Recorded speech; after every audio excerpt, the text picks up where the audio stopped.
All right, Jacob Castro with Parry Punch, joined today by Aaron Jeffery. He's got a big fight coming up against John Salter at Bellator 293. So I just want to chat with him and catch up on everything. How you doing, Aaron? I'm good, man. How are you? I'm doing great, man, and a lot of success. It's been a quick rise for you in Bellator. You're already the number six ranked middleweight after two fights. So, just training and staying motivated, or how's everything been? Yeah, man, it's been great. It's been kind of a long layoff. Like after that last fight, I was hoping to like keep that momentum going and get back in there pretty quickly. Unfortunately, it didn't turn out that way, but yeah, we got another one coming up soon here, so I'm pumped. Yeah, and I guess was it maybe a blessing in disguise? Did you appreciate having the extra time to train? Because that's really when you can hone your skills in, right? Yeah, for sure. I mean, as fighters, like we want to stay active and fight as much as possible, but there's definitely more skill development when you're like quote unquote out of camp. You're not training for anyone specific. You don't need to do hard rounds all the time. You can kind of focus on developing stuff. So I wanted to touch on something earlier though, real quick, because out of respect, recently you lost one of your close friends, Elias Theodoreau, and so I just want to first off say condolences on that, Thank and you. ask how everything's been. Is that adding a little extra motivation for your training camp? For sure, man. Yeah, it was crazy. I didn't really know all the details going on. Like I knew he was sick, but I didn't have any specifics. So it kind of took me by surprise. It was actually last time I came to Florida, or like it was the first day I got here, I got the news. So kind of fucked up my trip a little bit. But yeah, it's definitely a motivation. Like I saw his parents. They did like a little celebration of life thing. I went there and actually met them for the first time. And they told me how much like my career meant to Elias, how excited he was for me. They told me it kind of felt like I was continuing part of his career. I got the long hair, and like I'm wearing the t-shirts with his name on it and stuff. So it was nice to hear that from them. So yeah, definitely some more motivation. Wow, that's really nice. And then, I don't think there's too many people who are like necessarily super close to him that I saw, but you were one of like the closer people to him. So I'm glad that there's just somebody like left around that's able to kind of carry on his name, Like I don't think if you were around, who else would be carrying his name? So I think Mhm. that's really cool, honestly. For sure, man. Yeah. So just going back to the fight now, what are your thoughts on your upcoming opponent, John Salter? He's ranked above you.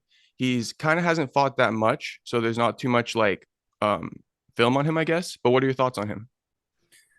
Yeah, he's ranked above me, which I like. Obviously, they're trying to move me up the ladder. I like that I can hopefully improve my position in the rankings after this. He's a really solid grappler, decent wrestler, really good jiu-jitsu, good on the back. I'm assuming he's gonna want to take me down and kind of grind me out or work submissions or whatever. Um, similar to a lot of the fights I've had recently, man. It's I mean, they call me a striker, so it's kind of the striker versus grappler matchup. So brawl and brawl once again. Yeah, I feel you. So like, are you working on your grappling more for this fight than the striking? A little bit, like working takedown defense, working some like worst case scenario positions and that kind of stuff. But I don't know, man. Like a lot of guys, I think they focus so much on their opponent, they kind of forget about their own skill set. So I got to do me too. And so you are training with Logan Storley as well. How's that been? Because one thing Chael said recently is Chael Sonnen, he was saying that the lower weight classes are the ones that really push you hard. So how has that training been with Logan Storley? Yeah, it's been sick, man. I'm happy that he's kind of taken me in as like a big part of his camp. Like we're doing lots of rounds together. Just on Friday we did like 5 grappling rounds together. Every sparring day we're getting in like 2 or 3 rounds together. And he's a sick grappler, obviously, right? Like his game plan is wrestle hard. So he's a perfect training partner for me right now for Salter. Nice, man. And who else have you been training with up there? There's a solid crew here, man. Brendan Allen, he's got a fight coming up, so he's training hard right now. We've been getting rounds in.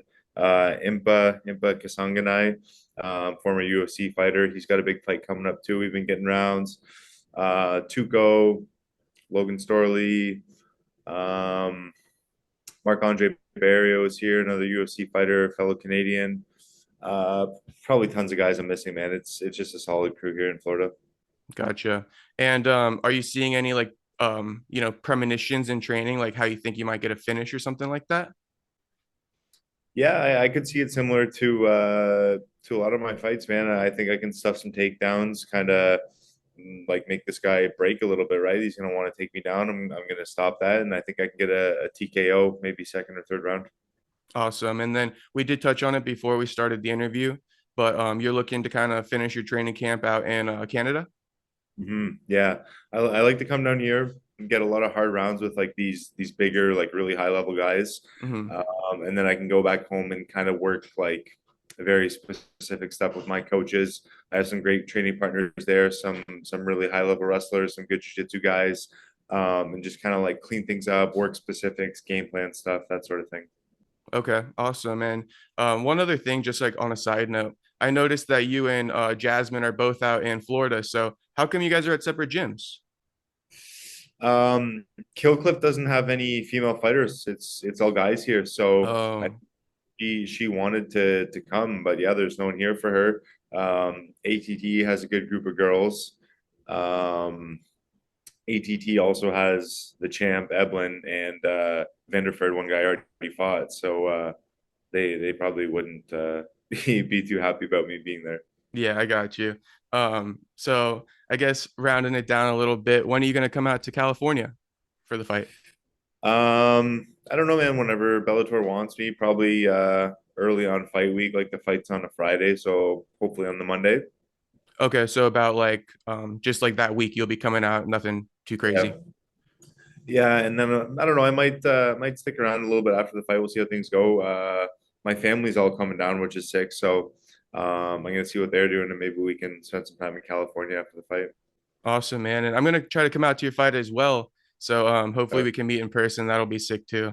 yeah, that'd be awesome. Yeah, I don't want to add too much pressure though. So maybe I can just hit you up like maybe early in fight week or after your fight because I know it gets Bro. hectic in Sure. the middle. Yeah, we can do an in-person interview too. Yeah, that'll be sick. I was even thinking maybe I could document like a training session of yours or something like that, and That'd then be cool. ask questions and stuff. I think people would like that. Yeah, fuck yeah. Okay, so let's see here. You've been training in Killcliff. You're gonna go back to Canada. You got the upcoming fight against John Salter, who you think you can probably cook him again, right, and finish him. But I guess what else do you see in him that's kind of like? Do you think it's a? Are you worried about the fact that you haven't seen him fight in so long? I guess that there isn't too much to work off of, and that's the kind of thing where you almost want to take him more seriously because that's a lot of times when people lose. I feel like you understand Mhm. what I'm trying to say? Yeah. No, for sure, man. Like I know he's a very tough guy. He's has like 24, 25 professional fights, right? So like Yeah. he's fought high level guys. I'm taking it very seriously. Like he's ranked number 4 for a reason, right? I'm gonna have to be on point and fight my best fight. Yeah. So you are taking him super seriously. It's not like this is like almost like a gimme fight for you. Cause I would say out of all the higher ranked guys, he's one of those ones where you could look at it that way. Yeah, not at all, man. He's definitely a tough opponent. Okay. So on the other side of things, like just as far as you go, where does like a lot of your motivation come from, man? Because I'm gonna be honest, like just after us chatting over the last like, year or so, I feel like just by talking to you and following your story and what you do, it's almost improved my life just because like you live you hold yourself accountable, I think, and I don't see you taking days off and stuff. So like where do you get that from? I don't know, man. To be honest, I don't know. I don't want to lose, obviously, like especially Hmm. now, I mean, ever, but like on a big stage, there's a lot of people watching. I don't want to fucking get beat up on TV. Um, I don't know. I feel like if you're doing something, you should try and put 100% effort into it. Like I see a lot of guys that are at a high level, and I don't think they train the way they should be training. Guys take a lot of time off. They focus on recovery. They want to do their Right. CBD baths or cryo chambers or whatever kind of stuff. And I don't know, man. I think you just need to be in the gym and fucking work hard, and that's the only way to get to the top. So that's what I do. Yeah, like did someone teach you that though? Because I mean, fighting is not even easy. Like I think people want to take time off because it's kind of exhausting showing up to the gym all the time and just fighting that inner battle with yourself before you even show up, you know? So Yeah. like, was it always like this for you? You kind of love training, or was it harder in the beginning and it's something like you've learned? Um, I think it's something I've developed over time. Like, I think I train more now than I ever have in my career. Like, I've kind of ramped it up over the years. I think it's something you kind of need to like build up. Like, you can't just like start as a white belt, a new guy, and start training like 4 hours a day because you're going to be fucking wrecked, right? So, Hmm. I think it's something I've built over time. Um, I've realized that this is how I've been successful to train like this, and this is how my skill sets improved. So I don't know, maybe kind of like a trial and error process. I've kind of ironed out the kinks and realized how to train over the past few years.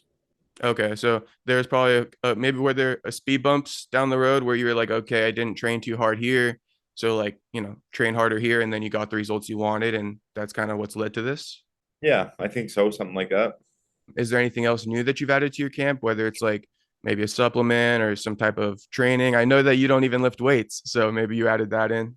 No, man, I'm like a very meat and potatoes kind of guy. I don't do any weightlifting. I don't really do like any road work or conditioning or any of that shit. It's just mat time for me, like twice a day, almost every day. I just go in and I wrestle, I spar, I hit pads, bag work, that kind of shit. I think that's what guys need to do. Yeah. Actually, I was listening to like the Nelk Boys podcast. They just got back from Russia, training with Islam and stuff. Mhm. And they were saying that those guys are always sparring, even with like small gloves and stuff. So I do think that that seems to be the recipe. But you don't think that you're missing out at all with road work or weights or anything like that? Like nobody, you don't ever get a thing where someone outstrengths you in training. And you're like, fuck, like nothing like that. No, man, that's the reason why I keep not doing it. Like I'm doing fine. There's never another middleweight in the gym that like grabs a hold of me and I'm like, fuck, this guy's way too strong. Or some guy that's like putting a pace on me so much that I'm like, damn, man, my cardio is lacking. Like it's never been an issue. So I'm gonna not fix it if it's not broken. Yeah, I hear you. I guess I'm asking that because I noticed that in like a lot with grappling, it seems like those freaking yoked guys who go to the gym a lot, they almost like it makes up for a lack of skill, but maybe I think maybe MMA is different in that sense. Yeah, and I think everyone's different too, right? Like some some guys like super skinny guys that are like aren't strong, maybe they should do some strength work or I don't know, guys that's their cardio lacks. Maybe they're so skilled that they can't really like push themselves in rounds because they can just out technique guys. Maybe these kind of guys can do some conditioning work or something. But no, I think I found a good recipe for me, so I'm just sticking with it right now. Gotcha. So you kind of it's not like you don't use any strength. It's like as long as you kind of you test that out too, and you're like, all right, I'm not too weak for these guys, then it's like nothing really to change. I'm so fucking strong, bro. You don't do any push-ups? Yeah, there we go. There we go. You don't do any push-ups or anything like that? Pull-ups, sit-ups, Uh, like no routine or anything? if I'm taking a day off from the gym and I want to do something, I might do a little bit of that shit, like fucking around. Hmm. Or if it's like forced time out of the gym, like the week after a fight, if I want to stay active, maybe I'll go for a run or a bike ride or do some weights or something just kind of for fun. But no, like in camp, if it's like fight specific stuff, no, I'm not doing any of that. Okay, gotcha. So you're kind of like saving your energy especially during fight camp. But yeah, man, there's no energy left. Like when you're in the gym 3, 4 hours a day, like doing hard MMA stuff, it's kind of hard to add on top of that. Yeah, I feel that. And like Islam actually on that podcast too, they're talking about like Islam as well. And I guess all that guy does is just sleeps and trains. Like I don't know if you watched it, but if you haven't, I would just recommend it if you have some time Yeah. just to hear what he's up to. But they say he wakes up at like 5 a.m., goes on like a 2 mile walk or something, comes home, goes back to bed, wakes up, maybe like runs a couple miles, then goes home and like rests and eats and stuff, maybe sleeps again and then comes back for training at night. So yeah, you pretty much just have time to like sleep and train. That's all I do, man. Like I wake up, I go for a walk too. I eat, I go to the gym, I come home, I eat, I take a nap, eat another snack before training, come back, eat, sleep again. That's Yeah. it. And Other than like today, Sunday, where I'm resting, which again is mostly just eating and sleeping, just no training. Yeah. And I mean, you probably already know this, but one thing I recently heard that I thought was really interesting, and it's something that maybe I subconsciously have done too, but didn't really realize it till they said it. But it's just that what was it? Ah, it was a good one too. Something about what were you just saying? Eating and sleeping. Eating and sleeping. Oh, so like basically when you can kind of exhaust yourself and not rest and all that, right? But they say that kind of when you go to training, you might not be all there mentally. So it's For sure. kind of you do want to get that rest, right? So that when you show up to training, you actually like reap the results of what you do instead of going through the motions. Exactly. Yeah, it's probably, I wouldn't say it's more, but like it's equally as important the mental rest as the physical rest. Like I was working full time at the nutrition clinic, Hmm. uh, and it wasn't like a physical job. Like I pretty much sat at a desk and like talked to people all day. But I would go to the gym at night after 8 hours of like sitting in an office, and like your brain's fried. Like I'm trying to hit pads with my coach. I can't remember the combos. Uh, Yeah, you feel like sluggish. You're just off, and it's not really your body. It's just your brain. You're just mentally not fully there. right. So you did used to work 8 hours then, huh? Like you had a full on job and all that. Yeah. Okay. And when were you able to kind of stop that? Was that recently? No, it was my first contender series fight when I got the contract. That's when I stopped working. Okay. And then what's it called? You haven't even looked back after that, or did you continue doing it part time? Dude, I cannot even like fathom the idea of sitting in an office ever again now. Can't believe I did it for that long. Yeah, that's crazy. So you used to basically do like what almost everyone does when they're first starting out, right? Like have a 9 to 5 because that's kind of what you need in MMA. And then you go train in like the evening or something, but you weren't doing too much morning training. There was some, so yeah, it was mostly evening trainings, but then there was days where I started later. I would work like 11 a.m. till 7 p.m. So I Hmm. would go in for like a really early morning session, then I would work during the day, then I would go in again at night. It was fucking exhausting. Yeah, and then you're probably like super sore because you're not getting the right sleep as well. Yep. Yeah. And there's still, Um, I know there's guys at the gym here at Killcliff that are UFC fighters that still have to work too. really, Yeah. just like part-time jobs. Yeah, I think most of them are part-time, but like working at restaurants and stuff, like probably pretty tiring work, and then they're training full time on top of it. So yeah, man, it's a tough gig being a fighter. Yeah, for sure. I used to work at a restaurant too, so like that shit's not easy, especially if you have to serve and whatnot. Yeah, I did it too, actually. I did dishwashing. I don't know if I was pro or Emmy at the time, Uh-huh. but as a dishwasher in a restaurant, so you're not getting out of there till like 1 or 2 or maybe even 3 in the morning. So yeah, that was tough.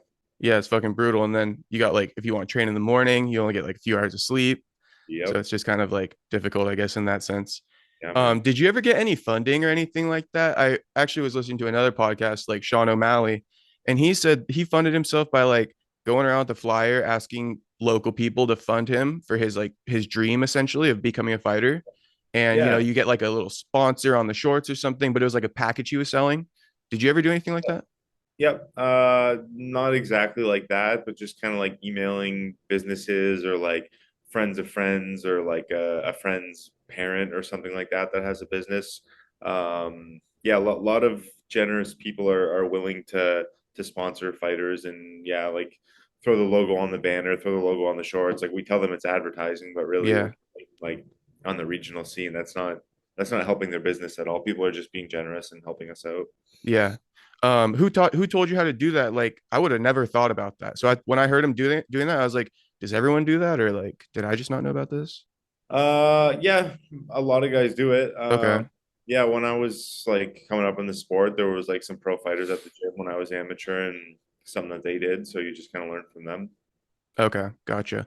And Mhm. just to go back to your nutrition background real quick, something I had a fun little question I wanted to ask you. So it's a big hot debate. Everyone wants to know about Paulo Costa's secret juice. So of course, you're a nutritionist, former nutritionist. So I was thinking like, have you had any thoughts about what he's putting in there? Because people have commented on my page and said some things, so I can tell you what I've seen people saying it's in Yeah, there. But yeah. you want to give it a guess at all?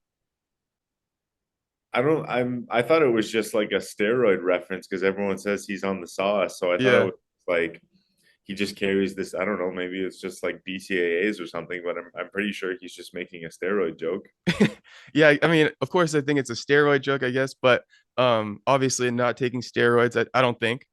But well, I guess it's not obvious because he looks freaking shredded. Yeah. But And he's popped before, has he he has not? popped, I think, Yeah, one okay, so time. yeah. So all right, so maybe he is taking steroids, but if you were to guess what the supplements are in there, what would you think they are? Probably BCAAs or electrolytes or something like that. Okay, so I'll tell you like what the people have commented and then tell me like if you think this would be like a good combo. Okay. Okay, so they say it's like L-carnitine, which is like a fat burner, right? Hmm. Kind Um, kinda. I don't even know, but so they say L-carnitine, creatine. Do you yeah. know, have you ever heard of what like guarana is? Yeah, there's like carnitine, guarana, like there's a bunch of stuff that like there's been one study that says like it might help you increase fat, and then supplement companies just kind of run with this and market the shit out of it. So they're all really popular, but like they don't really do much. Okay. And then I think the only other thing is like maybe he added like some BCAAs and then some like some fruit tea packets. But do Yeah. you think that this is a now that like what I just told you, do you think that this is a secret juice or is that a good stack? Um, I mean, like I said, those some of those supplements don't really do a whole lot, like carnitine and guarana and some Yeah. other so-called fat burners. Um, I don't know. It's got creatine and like electrolytes and juice or something. It's fine. Okay. So next thing, how do like if you could create one with your supplement knowledge, what would be like a good one? You know, for I guess you guys got to burn fat, you have to like hold in water, Yeah. and then I don't know what the what else you guys would need, maybe BCAAs or electrolytes, but if you could put together a secret juice, what would it be? There's nothing like magical out there in terms of supplements. Like electrolytes are good, especially like here in Florida. It's hot as fuck and it's humid, so you sweat a lot. So electrolytes are going to be good. Um, Maybe some carbs if you're doing long training sessions. Some carbs can help you. So Mm, honestly, pretty much just that, man. Just carbs and electrolytes is probably fine. so like a carbohydrate powder or something like that. Yeah, or like a coconut water or like some kind of natural fruit juice or something like that. Okay, and then should they throw some creatine in there as well? Yeah, creatine's good. I take creatine. Okay, and this is just for me now, but any supplements you would recommend to me other than the creatine? Because I've been taking that. Yeah. Um, Dude, again, there's like nothing magical. Creatine's good. Maybe like omega 3s if you don't eat a lot of fish. Um, Protein powder can be good if you're not getting enough from food. Um, I don't know what else. Electrolytes again if it's like super hot and you're sweating a lot. Um, I don't know, man. That's kind of it in terms of Okay, big so ones. like I guess the craziest thing you're taking is like creatine. Yeah, pretty Yeah. much. Okay. How much do you weigh like when you're just walking around? I would say you're probably like under 200 pounds. But yeah, I mean you're pretty big, but you also walk around lean, so that's why I'm saying you're under 200 pounds, or else you'd probably be higher. Yeah, it's weird. I'm not small compared to any middleweights, but I'm light for whatever reason. Maybe I got like bird bones or something. But yeah, I'm usually like just under 200 pounds. Like down here in Florida, I've been between 197 and 199 most days, which is Okay. light for a middleweight. But again, like I don't feel that I'm like smaller when I stand next to them or anything. Yeah. I mean, is that light for a middleweight? So like a 15-pound cut is like not that much, huh? No, it's not that much. I'd say most guys are like 205, 210. That's crazy. I couldn't even fathom cutting like 30 pounds. Yeah, crazy. How Like much water or a go lot of ahead? that's diet, so they diet down to like 200-ish, and then they do the water cut. So okay, so you kind of just keep your diet going the whole time so you don't have to do that, and then you guys end up cutting the same amount of water. Probably, maybe I'll cut a little bit less water than them because I am a little bit lighter. Some guys do some crazy cuts, man. Some guys are doing like 20 pounds in like the couple days leading up to the fight. Okay. Yeah, that's crazy. And then that takes away from you and your performance. So, I mean, you say that you're light, but probably that's like the Colby Covington effect. It's not even bad to be necessarily lighter compared to other people. Yeah, I think guys cut too much weight. Usually, like guys always talk about going down weight classes and stuff or trying to bulk up so they can be bigger in their weight class. But I don't know. I don't think it's the right strategy. Yeah. Okay. Well, so another thing I wanted to ask you is are you gonna have any coaches from Killcliff cornering you this time, or is it gonna be the same guys as normal? I think it's like your coach Lyndon Whitlock, and then Chris Prickett. Chris Prickett as well, and then whoever else you would have. Yeah, I don't know. That's why I like to come down here early and kind of get a feel for everything. It's for sure going to be my two guys from home, Lyndon and Chris. We'll see how these next few weeks here go, and then maybe decide after that. And as far as like when you go back to Canada, is there certain things that you're saving for you guys over there? Because I know that your coach Chris Prickett's a wrestling specialist, and then in at Killcliff, you got the skills of Henry Hooft, which is Yeah. kickboxing. So, are you saving some of those grappling things, that grappling work, for when you go back home to Canada? Not really. Like always working on everything. Like there's Coach Greg Jones down here Oh who yeah, is that's right. a professional wrestler too, and he runs a lot of the practices. So man, Killcliff is a very well-rounded gym. So what are your goals for this year then? Last year, just want to touch on it real quick. When we spoke, it was like, trying to get into that big promotion and all that stuff. And I think you like way exceeded your goals. You might have even been able to sign another contract or like at least extend it. Yep. So what are your goals for this year? Because it's always fun to look back and say what you wanted to do and then see what happened. Yep. I want to fight 3 times at least. Again, like I said, I don't like this really long layoff that I just had. I wish I would have been fighting earlier this year. But end of March is still fairly early, so I'd like to get at least two more in after this one. That's the main goal. Okay. And then I do you want to call anyone out, or you're just kind of looking for Bellator to book after your fight and see who the winners are? Because the whole middleweight division is booked right now. Yeah. No, I'm not a big call out guy, man. Like obviously I want to fight guys. One sec. Are you still there? Yeah, I'm still here. Oh, you went back. I know. Sorry. Um, I want to fight guys ranked above me, obviously, like move my way up the ladder. But no, man, like I'm young, I'm healthy. I'll just keep fighting, making money, doing my thing. How long till you're champ, man?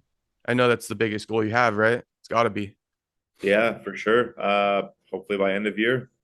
Hopefully by the end of the year, or what Ariel likes to say, right? Is he'll be like, so when are you fighting for a title? You're saying you're Yeah, going to be fighting for a title end of the year, if not champ. I think so. Okay, awesome, man. Well, I'm looking forward to it. Actually, just one other thing I wanted to talk to you about, just because it's kind of fun. You have more people that people are comparing you to now as their doppelganger. Yeah. I don't know if you saw it, but or if you've heard of it already. Now people are saying you look like Michael Chandler and Teofimo Lopez. Yeah, I saw all the Michael Chandler comments on your one post. You saw that, right? I don't see that at all. I mean, I guess like a glimpse of Teofimo, but like they're I they're don't know who that reaching. I don't is. know. I don't know who that is. Teofimo Lopez, the boxer. I don't know who he is. No. Oh, look him up. I think what it might be. Somebody commented this. I'm not even. I don't mean to insult you at all, but I guess what it might be is like the nose. You guys, all Yeah. three of you guys have like broken noses, kind of, and it's How do you spell Tia Fimo? Yeah. Teofimo.